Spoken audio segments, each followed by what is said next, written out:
Good evening, y'all. This is the Kevin Kinkle podcast. It's 1:17 a.m. Monday night. Philadelphia Eagles Washington game just ended. The Birds lost their first game of the season. We are going to get into that. We also saw this past weekend on Sunday the best game of the year. Minnesota versus Buffalo was off the hook. At this time, I like to take a moment of silence for the 3 Virginia players that lost their lives.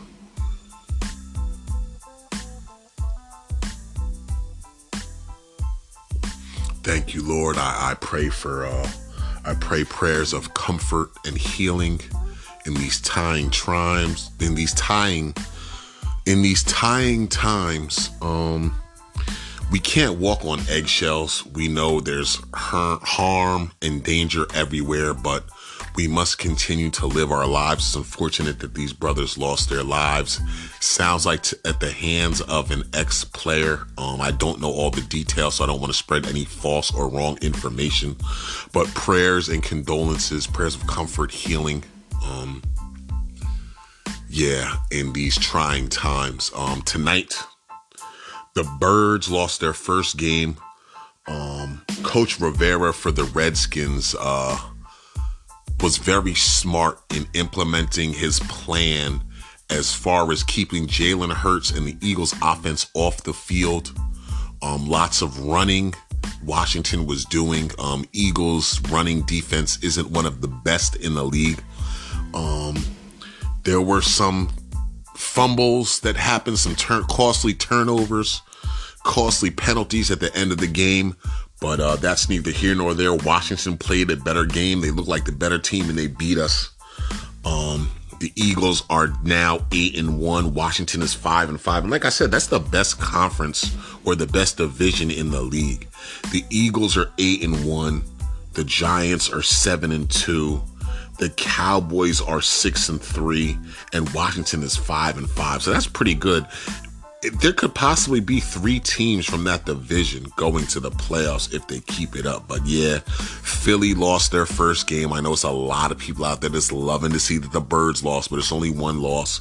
They are still high on the power rankings, in my opinion. We will get back to the power rankings at the end of this. San Fran game Sunday night. San Fran moves to 5-4. They beat the Chargers, who dropped to 5-4. I'm telling you guys right now, San Fran is going to be a problem. To continue what I was saying before, ever since they got that trade with Christian McCaffrey, they are a bona fide problem. Their offense is top notch. They're getting healthy. They have Christian McCaffrey, Deebo Samuel, George Kittle, Garoppolo. Them boys is tough, so just watch out for them. There's still a lot of time left. They're slowly but surely making their way back up in the ranks. I've told you guys this for a while to keep your eye on them. The Dallas Cowboys were upset by the Green Bay Packers. Aaron Rodgers is still showing that he's still alive. So the Packers moved to 4-6. It was a great game. It went into overtime. Dallas was in control. They could have went for like a 50 to 55 yard field goal. It was 4th and 4. They decide to go for it. Play breaks down. Dak throws some goofy stuff and goes over the receiver's head.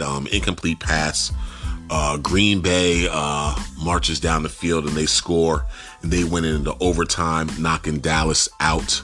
But still at 6-3, Dallas is looking pretty good. Dak gotta show a little more control and be a leader out there on the field when these games are in when it's a close game at the end. You gotta show he's a leader. It's supposed to be Dak Prescott. They paid you the money.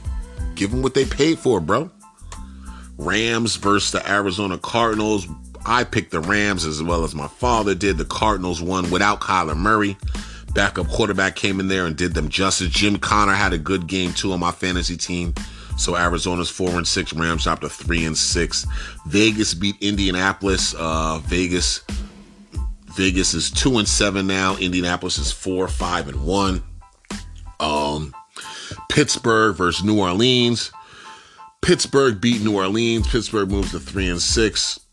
New Orleans moves to 3-7. Buffalo versus Minnesota. That was the game of the week. It might take over for the game of the year before we had the Ravens versus the Cardinals. I think Buffalo and Minnesota took it. Game looked like it was over. Buffalo had the ball They got the ball on their 1 yard line because Minnesota tried to get in the end zone late in the game. They couldn't do it. Minnesota drove all the way down the field. They made it to the 1 yard line. 4th down and 1 from the goal line. They tried to do a quarterback sneak and push the quarterback into the end zone. No avail. Ball is stopped on the goal line. It's Buffalo ball. The quarterback is literally standing in his end zone. So if he takes a knee, it's going to be a safety. Looked like there was a little bit of panic, button pushed. Center snaps the ball.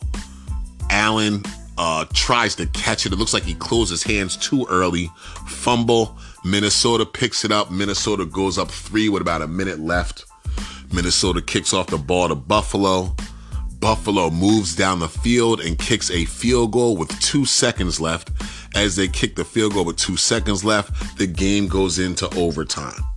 In overtime, Minnesota drives first. They drive down the field. They kick a field goal. They go up 3. Buffalo is down to the Minnesota 20. They're driving. It looks like they're going to get in the end zone. It's a very convincing drive. Allen throws an interception. Game over. Minnesota wins. Minnesota moves to 8-1. Buffalo moves to 6-3.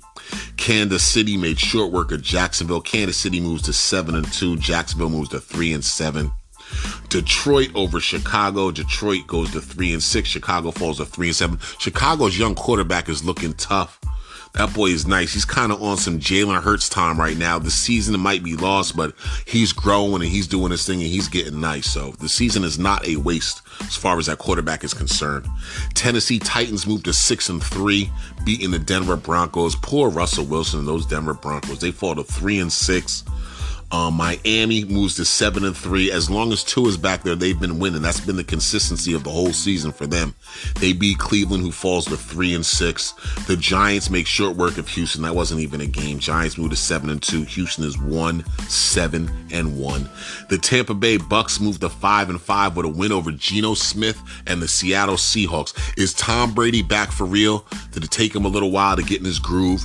Was the divorce messing him up in the beginning of the year and now he's starting to get in his groove? I don't know, but they won 2 in a row. They're in a sorry division, so they do have a good chance of making the playoffs, and it's not over for them yet. Tom Brady and Aaron Rodgers seem to be waking up. Carolina versus Atlanta. Carolina won their move to 3-7. Atlanta's now 4-6. I made a mistake before in the Vegas versus Indy game. Vegas lost and Indy won. Indy is now 4-5-1. Vegas falls to 2-7. I had that wrong. And that is it for this week. Like I said, like I always say, it's time to separate the men from the boys. It's going down. It's getting real interesting. The strongest division is the NFC East. Philly 8-1, Giants 7-2, Dallas 6-3, Washington 5-5, and Washington just knocked off the number 1 team in the league. For power rankings, I gotta put Minnesota at 1. They're 8-1. They just defeated Buffalo. I'm putting Philly at 2, who's 8-1. I'm putting Kansas City at 3, who's 7-2. Putting the Giants at 4, who's 7-2, and I'm putting Miami at 5 at 7-3. There's a lot of teams arguably that could be in that 5th spot, but that's how I'm going. Minnesota, Philly, Kansas City, Giants, Miami. Yeah, that's about it. So it was another fun-filled week of football. Y'all, make sure you check out the On the Come Up segment. My young boys out there and young girls doing their thing at the collegiate and the high school level. Scholar athletes that are doing their thing. I'm going to be hitting you guys with mad pods, mad situations, mad different things to talk about. I just want your opinions on things and I just want to talk. So happy y'all to be able to spend time with me. I love y'all. Peace and blessings to everyone. This is the Kevin Kinko Podcast. I am out.